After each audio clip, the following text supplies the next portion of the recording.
right, welcome to today's episode of Tomorrow's Leader, where we dive deep on all things leader related to leading yourself and leading others. I'm John Laurito, of course, your host.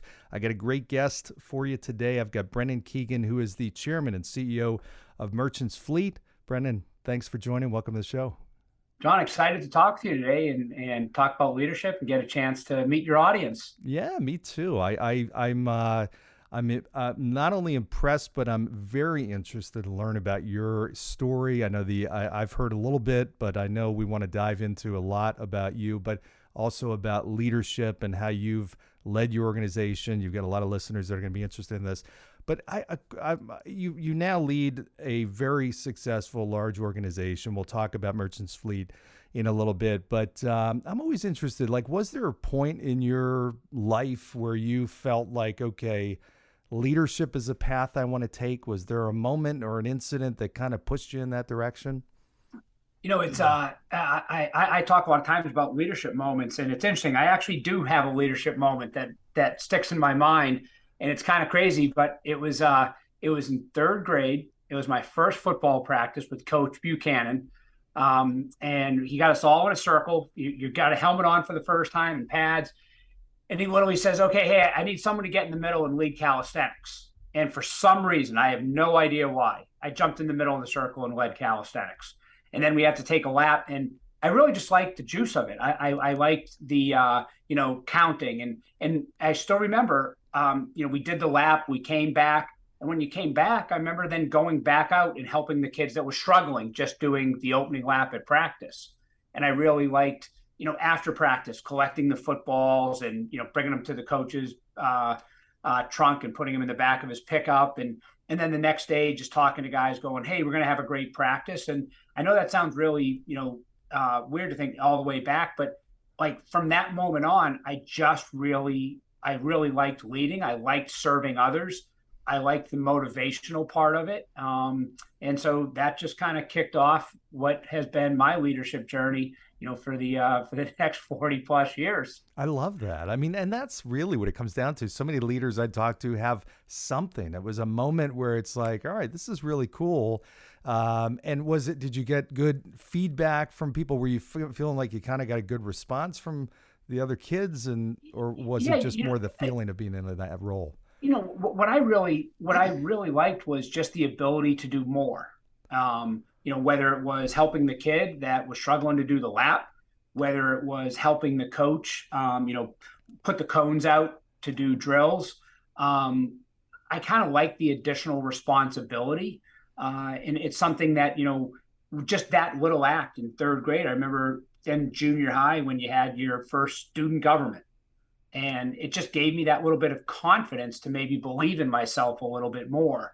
Mm-hmm. And I think, believing in yourself is such a part of being a good leader. It's also believing in others, and having them believe in you is such a big part of leadership. So I think I've always enjoyed the serving others aspect of it. Now, what I'll tell you is if you do it to have the other people kind of say, hey, great job, you're probably going to be disappointed in life. Because if you go do something nice and there's 100 people, it might be 3 or 4 people that say something to you. Now, the odds are most of the people, if not all of them, really appreciate you doing it, but you've really got to do it because it's intrinsic. It's something that you feel good about, not necessarily that you're doing it to have others make you feel good. But you'll get the 3 or 4 people that say, hey, great, thanks for keeping us motivated. But more than likely, you're not going to get as many people to give you that feedback. And then we also know from time to time, you get the people out there that say, why do you have us take the lap? Why'd you have us do that? You're asking us to get to practice early and stuff. But I've enjoyed the giving back part. Yeah, well, I think that's a great message for new leaders and people that are interested in it and wanting to take a step in that direction. Is you've got to be doing it for the right reasons. I agree. You can't be looking for the feedback, because there's a ton of people that are very appreciative and impacted by what you do. They just are not the type that are going to say that. They're not going to be the type to give that type of feedback. You've got to have a more powerful why. Yeah, absolutely. Like, you talk about that. I recently got a note from somebody really positive thanking me. And truthfully, I didn't think they liked me. I didn't think that I had a good relationship with them at all. It's just they're just not one to provide that feedback. And it was just that it was just that reminder, even at 53 now, that you're making an impact even when you don't think you are, even to people that you don't think that it's resonating with. Everyone has their own way of showing it, but if you make the impact, if you do the right thing, you're bringing good to the world. Yeah. Do you think there's more that can be done to develop other leaders? I think about like all these potential leaders that are out there that might not have done that step, or in third grade or whatever it might be, that got them on that journey. What can leaders do, or people do in general, to kind of develop more, get more people involved in it? I think the first is to just break down the misnomer that leadership is a formal position. It's not. Leaders can be anybody doing anything. It's my definition that I've used of leadership is the willingness to accept responsibility to organize a group of people to achieve a common goal. And at first, it starts with, are you willing? Because I know people that are in formal roles that aren't the most willing and aren't the best at organization, but they're a leader. I know other people that don't have an organization, but they're organizing people at their kids' school, and they're making sure that whether the dance or this past Friday night, I went to senior night for a bunch of kids I coached in youth football. I can tell you, those moms and dads that put senior night on, that was a group of great leaders. They made their kids feel so special, which might be for a lot of them one of their last, athletic events, and so it's really, anybody can be a leader. So how do we develop them? Is we got to get that message out that leadership isn't a formal role. It's as much an informal as a formal role. Now, in careers, we tend to formalize it more with, are you a supervisor? Are you a team leader? Are you a manager? And then the younger we can get to people, earlier in life, we can get to people and say, you are a leader. You can be a leader. Being a leader could be if someone's getting picked on in school at a young age and just going over and saying, hey guys, don't do that. That's leadership right there. And that has nothing to do with business. That has nothing to do with an org chart. That's just somebody displaying kindness and having a little bit of courage to step in and be a leader in that situation. Yeah, courage. And that's the key word for sure, because it's stepping outside your comfort zone sometimes for people to do things like that. I want to talk a little bit about your career and your trajectory. So, and Steve Jobs used to say, it's very hard to connect the dots looking forward, but it's easy when you look back.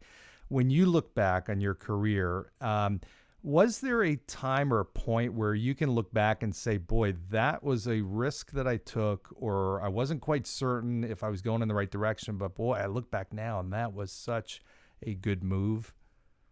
When I look at my career, probably the most successful part of my career was that I had 5 mentors, probably from 20 to about 40, and I still have mentors today. But those 5 people really made my career. They pushed me to do things. In some instances, they stopped me from doing things when I was just young, and probably more assertive. And sometimes when you didn't see things, strategically, they stopped me from doing things. So the first thing I'd say is having those mentors made an unbelievable difference in my career. You find out later in your career, not only are they the mentors when you're sitting in their office and they're giving you advice, but you find out behind the scenes, they were advocates for you in the companies you worked in. They were telling people, hey, give this person a shot. I think they're really capable. But there was one time when, I probably mustered more courage than I had at the moment. And I was working at a very large technology company. We were about 120,000 folks. And I was leading what we called mega deals. So these were the company's biggest deals. And I kind of saw that even though we were a really big company, we acted like 50 little companies. And one of the reasons we weren't winning as many big deals is we weren't approaching the market as a giant. We were approaching the market as 50 small companies. Now, by the way, there's something to be said for that because the companies were nimble, the 50 divisions, and they were flexible and they were fast growing. But when it came to saying, hey, we want to win a really big deal, it actually worked against us. And after I had a chance to do that for about a year and a half, I actually sat down with our vice chairman at the time and I gave him a little presentation as to why I thought sales in the company was broken and why we weren't growing as fast as our competitors, as our main competitors. And it was, we really needed to centralize and become one big, strong team as opposed to 50 teams of 20 and 30 out there that were kind of not working cohesively. And I still remember this was, many years ago, getting a call to say, hey, come into the office. Could I come in early and could I meet with him? And I did. I remember getting dressed, putting on my tie that day. And I said to my wife, I'm either going to be home really late tonight or I'm going to be home in a half hour. And don't know. Because, at the time I look back and I said, that was a risky move, kind of telling the number two in the company that you thought one of the major functions wasn't working right. So I went in and he said, hey, took a look at what you sent us. He had our CEO sitting with him. And by the way, I noticed no one from HR was there. So that probably meant that it was going to be a long day, not a short day. And he said, hey, we really took a look at what you sent. We agree, and we want you to lead sales. Now, I'll also tell you that I told them I didn't have enough experience to do that. I said, I haven't ever managed that many people. And they said, right, but you have a longer term vision. You've got the motivation to do it. We'll put some people under you that know how to more manage than lead. But it was real interesting because I look at that moment and that could have gone either way. Had that person not liked a younger person, I was probably 20 years younger, telling them that, hey, I think the company's missing a big opportunity, could have been offended by it. Instead, I think he was inspired by it and said, I think you've got some things here. So it wound up probably being my biggest career maker. But it also, the next couple of years were really challenging because I had to fulfill the promise of centralizing sales and growing the company. But and how did that go? How did that work out over the next couple of years? It went great, and there were a couple reasons why it went great. Because when you brought, in this case, 1,200 people together, you had the power of 1,200 people working together versus 50 groups of 20 and 30 all by themselves. So, I don't think that was as much my leadership as it was just the power of aligning people. Whether it's your PTA, your kids' soccer team, or a business, if you align people, you will move faster. It's just kind of, it's almost like physics. If you're all aligned in the same direction, you're going to get there quicker. That was one. The other is I actually formed this group. I called it the Millennium Group because this was pre-2000. And I brought 20 people in from around the company, and they were almost like an internal board of how were we going to run sales at the company. And I still remember it was a year later. I had invited some of the senior leaders from the company to our offsite. And when we were getting a drink, they said, Brendan, we've figured this out. I said, you figured what out? Your Millennium Group. I said, yeah, these are the best minds in the company. They go, no, it's like you've got a sales union here. And I'm like, oh, what do you mean? They're like, you 20 are so aligned on the direction of the organization, and you're so powerful that, whatever you guys need for resources, we're going to get you. And it was just real interesting. But that was me actually at an early age, I don't know why, recognizing I can't do this job by myself at all. I don't have the experience. I don't have some of the skills. But what I can do is I can organize people. So going back to that definition, willingness to accept responsibility, organize a group of people to achieve a common goal.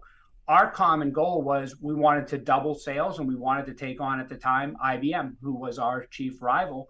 We wanted to do that.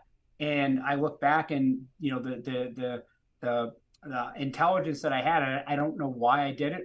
Bringing that Millennium Group of 20 people together was really the crucible for the success, because they then went back to their 20 different teams and we all moved forward as a group. So I think people recognizing the power of alignment and the power of teams and getting, so if you're a leader of a small company, or you're a startup and you got 5 people, or you're managing a big 10,000 person company, have you brought everybody inside the tent? Do more people know where you're going and more importantly, why you're going there? And are they part of the decision process? And if you can make them part of that, you're going to go further and you're going to go faster.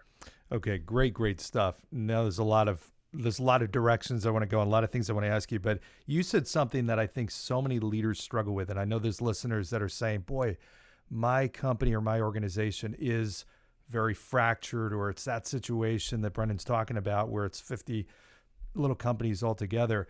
The importance of bringing people together and doing what you did.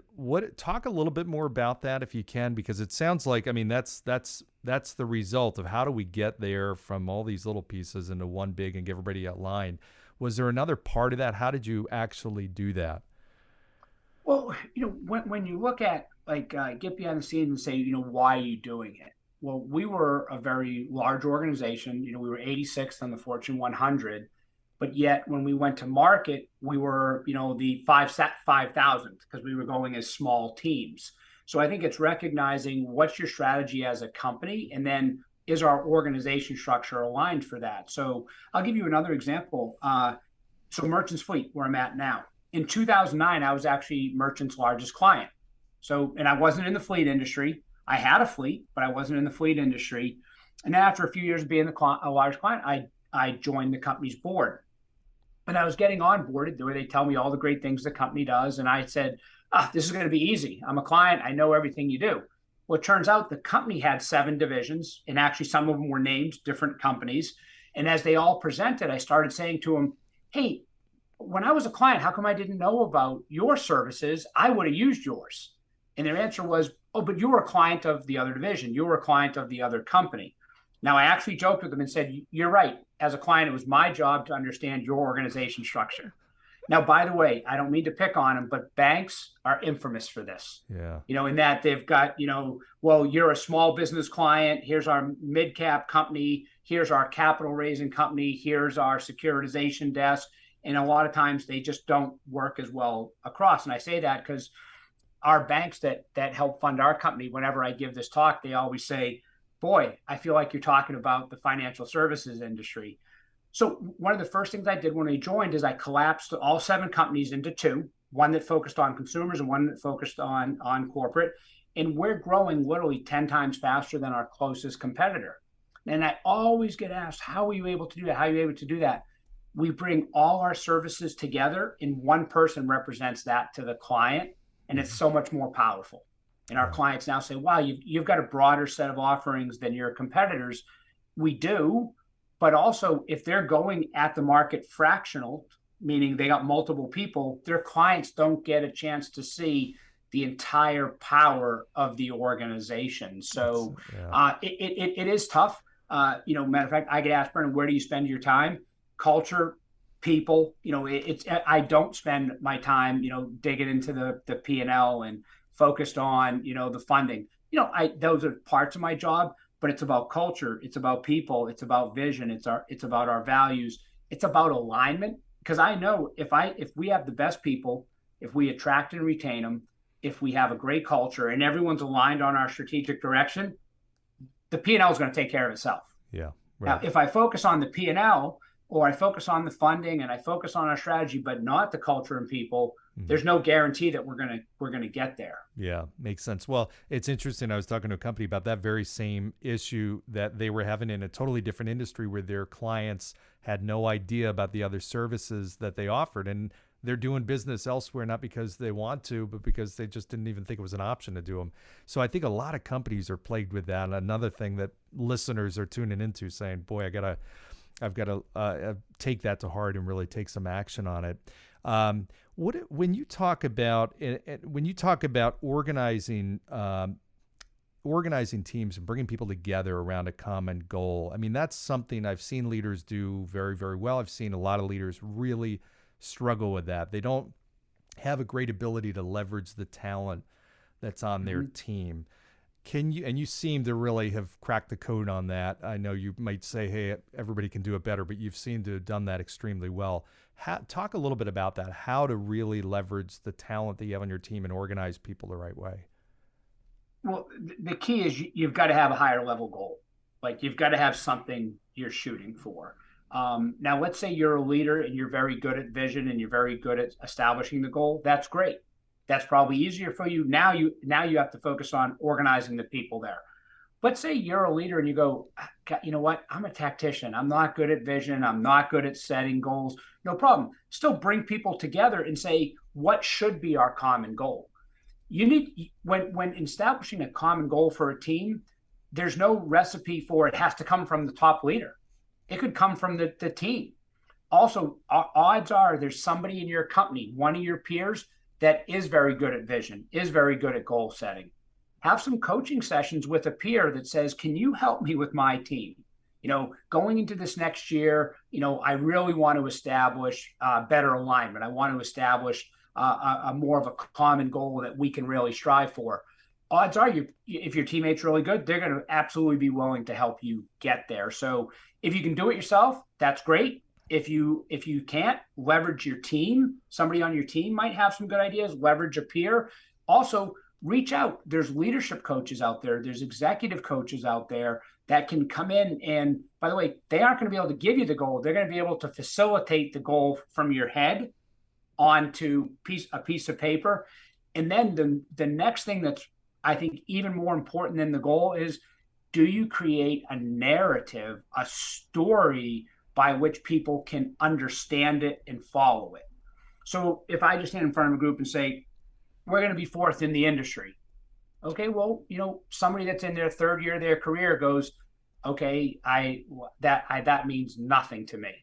Matter of fact, they might be like, hey, what position in the industry are we now?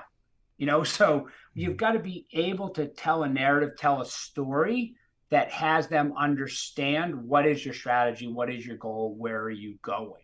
Mm-hmm. And storytelling is incredibly powerful because people remember stories. They really remember stories. And I know storytelling is something that I've more naturally had. I think I got that from my mom. Both my parents were Irish. My mom could tell a story on anything. Generally, 80 to 85% of it was true. 15% of it would change every time she told the story. So now what I would say is, in your company, try to keep the story the same. Right. Don't follow my mom there. But if you can tell a story that people can follow, you're more likely to have impact with people. Yeah. And that makes so much sense because you're tapping into the emotions of your people and really getting them understanding the why behind it, and not just about hitting revenue targets or anything like that, but it's really about what difference is it going to make in other people's life, in their life. Hey, we reached this vision and this goal. What does that actually mean to me as a contributor toward this? And that's really key. One of the questions that I had, going back to kind of the other side of what you explained, that story of when you went to the second in command and shared your observation that turned out to be, sounds like a pretty big game changer for the company. I'm thinking, wow, that individual and that company is certainly grateful that you had the initiative and willingness to step outside your comfort zone to have that conversation, because the whole company and the client base benefited from that. But what about that leader that is saying, boy, I want to build that type of environment and the culture that allows people and that lets them feel like we value their opinion or their feedback enough? Is that something that you're conscious of or focused on, or what advice might you give to leaders to try to create that type of environment where that's okay to do? Yeah. So what I tell you is, creating that environment is tougher today than it's ever been in the history of the world because of remote and hybrid. So what I've always done is every day I walk every corner of our office. When I've had a big office, a little office, when I've had remote offices, I would every quarter visit every office. So the first thing you have to do as a leader is you got to make yourself accessible to people. If they don't feel accessible to you, they're just not going to come to you. Now, keep in mind, I just said it's tougher now than it's ever been with remote and hybrid work. Because like today, when I walk around today, we'll have 50% of the seats occupied and 50% of the people are on a remote day or a hybrid day. So it's tougher than it's been. So it all starts with accessibility. The next is you have to be approachable. So it's one thing to walk around the office, and I'm going to give you an example. So I had an executive coach at one point in time. And they told me one of my biggest problems was I was so focused on achieving the common goal that people didn't think I was approachable. And I remember sitting going, I'm a funny guy. I'm a great guy. What do you mean I'm not approachable? Well, I was motoring around the office at 100 miles an hour. And people were getting the message of, get out of my way. Don't approach me. Why? Because I was heads down. And, I was younger in my career, trying to hit the goal, right? Mm-hmm. When you walk around, when you make yourself accessible, do it when you have time. Do it such that people genuinely say, Brennan, have you got a couple minutes? Absolutely. I don't have it right now, but 3, pop on by. Um, you know, so that's what you can do for people in your office. Now, as you've got remote workers, as you've got a national office, try to communicate with them. So I recommend on a cadence every Monday, every other Monday, once a month, write a letter to your employees. Now, not a newsletter, not a formal letter, just on a topic. It doesn't have to always be business related. Like during COVID, just wrote a lot about the experience we were all going through, so that people feel like, hey, this person on the other end is a human being. They're not the chief marketing officer. They're not the VP of finance. They're a human being, and their name is Bob. Their name is Sue, such that they want to reply to you, and ask people to reply to you. Throw in questions there. Hey, let me know, what do people think about this? And I think you'll be surprised how many people will check in.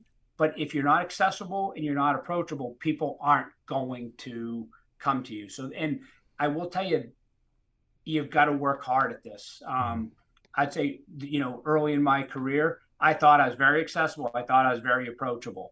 I wasn't. I was so focused on my team success that I almost blocked everything else out, totally unconsciously.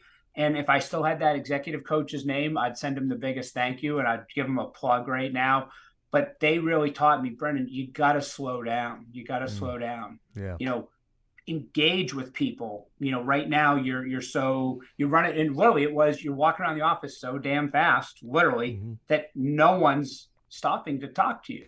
Well, it's a great thing, and it's also a great point and a great lesson about self-awareness, because a lot of times, and you, as you're saying it, I'm thinking, okay, you're walking the halls every day. That in of itself is a great step. And as a leader, I'm thinking, wow, okay, that does make me approachable, but it's the little things that make all the difference. So you're right. And I'm a fast walker too. So as you're saying this, I'm thinking back, wow, when I was running organizations, I'm like, I guess that probably was the same with me too. I didn't even realize it. So I think a lot of leaders can understand that and empathize with that. Yeah. Another tip is, if you're going to do that, leave your phone at your office, because what's going to happen is your phone's going to go off. You're going to be walking around. You're going to get distracted, and then you might be accessible, but you're not approachable because you're on your phone. Yeah. Totally. So just literally, just leave your phone in your office. And guess what? When you're back in 30 minutes, you're going to be fine. Yeah. Nothing happened in those 30 minutes that are going to be so important that you missed. Exactly. Or the iWatches, the Apple Watches, where the people are looking at their watch during a conversation or a meeting or whatnot, and it makes the person think that you're bored, and you're not paying attention. Rather be somewhere else. Great advice. So I'm going to ask you to be a little vulnerable, I guess, right now. When you think of as a leader now, and you're thinking about, what you're trying to do, what keeps you awake at night? What's the biggest thing that you're trying to figure out or solve as a leader? Yeah, it's so the company I'm at right now, in the last 5 years, so we're 60 years old. This is our 60th anniversary. And in the 55th year, we reached 500 million. It was a really big milestone. Now, in our 60th year, we hit 2.5 billion.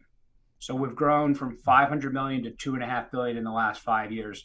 So the number one thing that keeps me up, the number one thing I'm focused on is, are we the same company we were 5 years ago culturally? So we talk about we've grown because we're very high touch service with our clients. We're extremely flexible. We're very innovative. Well, there's no company that was innovative that all of a sudden says, let's slow down our innovation. But what happens is 10 years later, when they aren't as innovative, somebody says, hey, remember when we were really innovative 10 years ago? So, for instance, we did some innovation training, brought a professor in from Columbia University in 2018. We're bringing him back next year, because we've realized, a third of the organization wasn't exposed to that innovation training. We got to bring them back. So I'm constantly focused on, how do we make sure that we stay culturally aligned? How do we make sure that nimble, flexible, service-oriented culture stays? So yesterday I had my leadership team offsite, and we were working on our 2023 plan. And somebody kind of, brought up something about culture somehow. And I said, hey guys, just to let you know, over the next 5 years, I'm going to be more of a culture hawk than a budget hawk. The numbers are going to take care of themselves. We have figured out and cracked the code on how to drive top and bottom line growth. If we don't maintain the same culture, then the top and bottom line are going to slow down because our best innovation days are going to be behind us. And so I literally yesterday said, I'll be more of a culture hawk over the next 5 years than I will a budget hawk. And now I did say, hey, when I got here, though, I was a budget hawk, trying to get the company growing. But so that's the number one challenge. And I think that's the number one challenge as companies become successful. There's lots of one-hit wonders in the world. There's lots of companies that had 2 and 3 great years and then maybe morphed back into mediocrity or just being average. Jim Collins' famous book, Good to Great. And in Good to Great, one of his major concepts is to be great, you've got to do it over a longer period of time. Mm-hmm. And if you're trying to build something great, it's not about having 2 good years back to back or 5 good years. It's about how do you have a good decade? Then how do you have a good century? Depending on the age of your company. Yeah. When you think about culture and the ideal culture that you're trying to maintain and build and ensure that you have long-term, what does that look like to you? How do you describe it? Yeah. So we have 3 terms we use internally: elevate, innovate, and accelerate. Elevate in when I came in, we called it ELEV8 because we were 8th in the industry, and we said for us to become 7th in the industry, for us to become a better company, every single person has to elevate who you are and what you do. So you have to gain skills. You have to elevate your team. And we also had people do this exercise where what were you going to do to elevate? But we had 2 sides of the little index card everybody filled out. One was personal and one was professional. So it was going outside of, I'm going to learn Microsoft Excel. I'm going to become better at data. It was, well, what are you going to do to elevate yourself personally? And by the way, number one thing was, I'm going to be more active. I'm going to focus more on my wellness. But just like, hey, if someone's happier outside, that's going to translate inside. So the first thing is every year, every one of us has to get better. Because if I'm not getting better as the leader of the company, then I'm getting worse, because the world's getting better. So it's going to pass me by. The next was innovate. And we call big eyes and small eyes. Big eyes are, we went into the last mile business, which is the home delivery that we all came to really enjoy during COVID. 14% of goods in the U.S. are delivered last mile home delivery. That's a big eye.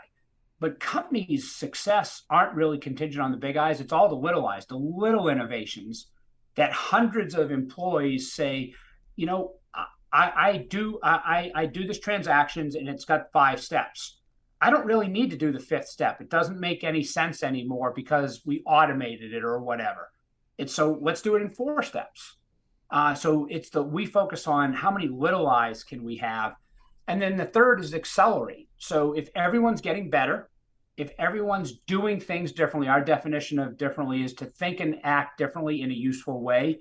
The third one is accelerate. You have to be doing it faster than your industry. So if you're getting better and you're innovating, but you're doing it slower than your peers, then you're not going to grow faster. So we call it elevate, innovate, and accelerate. I love it. That's fantastic. I love it. So when you think down the road, you've grown unbelievably well in the last, tremendously in the last 5 years. What's your vision for Merchants Fleet? Where is this going? And ideally, what's the point of arrival? Yeah. So, our vision is real simple. It's to enable the movement of people, goods, and services freely and responsibly. So the biggest thing you're going to see from us is the movement into electrification. So we placed a $2.5 billion bet on EVs a year and a half ago, 2 years ago, and we've actually gone out and got reservations for 40,000. So we really want to, be good by doing good is something, I think how a lot of employees talk about it in the company and really bring electrification to North America. If you go back a couple Super Bowls ago, Will Ferrell with that kind of comedy commercial for General Motors on, hey, let's go beat Norway. Europe and China and Japan, they're much further ahead than North America, especially in the US. So we really want to put some electric fuel into the United States, moving further into electrification to kind of support the planet and doing goodness in the world. I love it. I love it. I've heard you talk about seizing the moments and the importance of having faith in yourself. Can you talk a little bit about that? Yeah. When I look at, different people, like, sometimes I'll sit down with them in person. They're like, geez, Bernie, I'm not as far along as I want to be, or I could go further. We're all presented with moments in life, and do we seize those?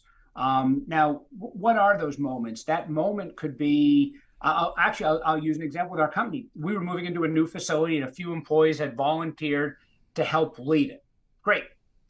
Well, one of them went from being, and this was his words, an unknown employee. I like to think he was known, but he considered himself unknown, to known by everybody in the company. And he credits one of his promotions with people knowing him. He seized a moment. We put a call for volunteers. He said, I'll do it. So he put himself in the chance to get seen by a lot of people that might not ordinarily see him in his, let's call it, day-to-day job. So a lot of times when I'm talking with high school and college kids and I say, hey, at some point when somebody asks for volunteers, raise your hand before you even know what they're asking for. If they say, hey, we have a special project, is anybody? I said, raise your hand. Don't, because what's going to happen is you're going to get seen, you're going to get known by more people. And I remember my very first day of my career at the company that I talked about earlier. We were 60,000 people that day, and our president came in and spoke to us, and it clearly made an impact because I remember it. And he said, hey, the best person doesn't get the job. Now, I sat up straight up in my chair, and I'm like, whoa, did I just join the wrong company? He said, the best known person gets the job. Make sure we know who you are. That's your responsibility. And what great words of wisdom to get on my very first day, because in a company of 60,000, people couldn't stop by my cube and say, Vernon, would like to get to know you. What are your desires in your career? It was my job, if you will, to get myself out, whether that was going to a networking event, whether that was getting to know people in the gym, whether that was sitting with different people in the cafeteria, whatever it was my job to have more people know who I was. And I can tell you, I signed up for a lot of special projects. And my very first mentor, true story, he was putting a concrete basketball court in his backyard. I just remembered this. And I had just moved to DC, didn't have a lot of friends. And I said to him, you need any help with somebody this weekend? He goes, yeah, it's just putting in concrete. I spent an entire Saturday putting a concrete basketball court in his backyard for his kids. And little did I know that wound up turning into a mentorship. And it all just started with just raising my hand and saying, I'll do that. And by the way, when I talked to him later, I said, what made you help me? He goes, you were just a good guy. He goes, just when you offered to help me put my kid's basketball court in, I said, this kid's a different kind of guy. And what I didn't tell him is, hey, I didn't have any friends in DC and I was bored on a Saturday. Yeah. But just you got to put yourself out there. If you don't put yourself out there, then it's really tough for people to come grab you. I love it. I love it. Such great advice. Last question, or one of the last questions. So much of what you talk about involves really, and just like that, it's stepping outside your comfort zone. There's a lot of people out there that are saying, I'd love to raise my hand, but they think too long. And I love that advice about don't even wait for the end of the answer the question, because fear overtakes people. And the only way to grow is you've got to step outside your comfort zone. What advice would you give to people on how to do that, how to push themselves a little bit more for the people that might not have that as an instinct? Yeah. So, I guess that would go back to, a really simple saying. It's my life motto of have the courage to fail and the faith to succeed. So just have the courage to say, I'm going to go try it. And I might completely fail. I don't know how to pour concrete. I don't know how to use Excel. I don't know how to manage that project. I don't know how to coach a youth sports team, just whatever it is. But then go into it saying, hey, I'm going to be successful. Have the faith that you're going to be successful. And I think what you'll be surprised at is how many people have faith in you. I think sometimes we think, well, who has faith in us? Well, our family, a couple of my friends. Now, a lot of people have faith in you, especially when you're stepping outside your comfort zone. you'll be surprised how many people kind of rally to your side because they don't want to see you fail. But if you don't have that courage, if you don't overcome it, you're never going to maximize your opportunities in life. You're never going to see your potential. And, life isn't a dress rehearsal. You don't get to come back and do it again.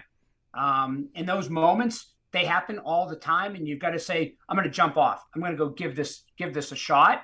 And by the way, when you do fail, I guarantee you're going to learn more from those failures than some of your successes.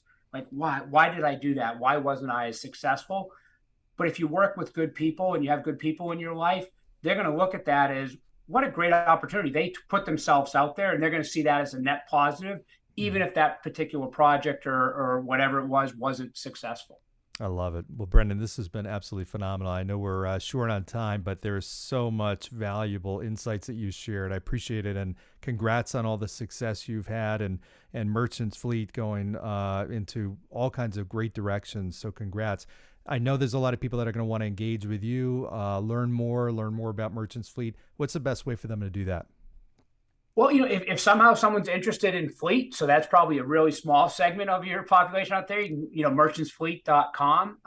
You can contact anybody that's on the site. I'm on the site, Brendan Keegan at merchantsfleet.com. If you want to get to know more about me or follow me, my Instagram or social handles are BPK Fearless.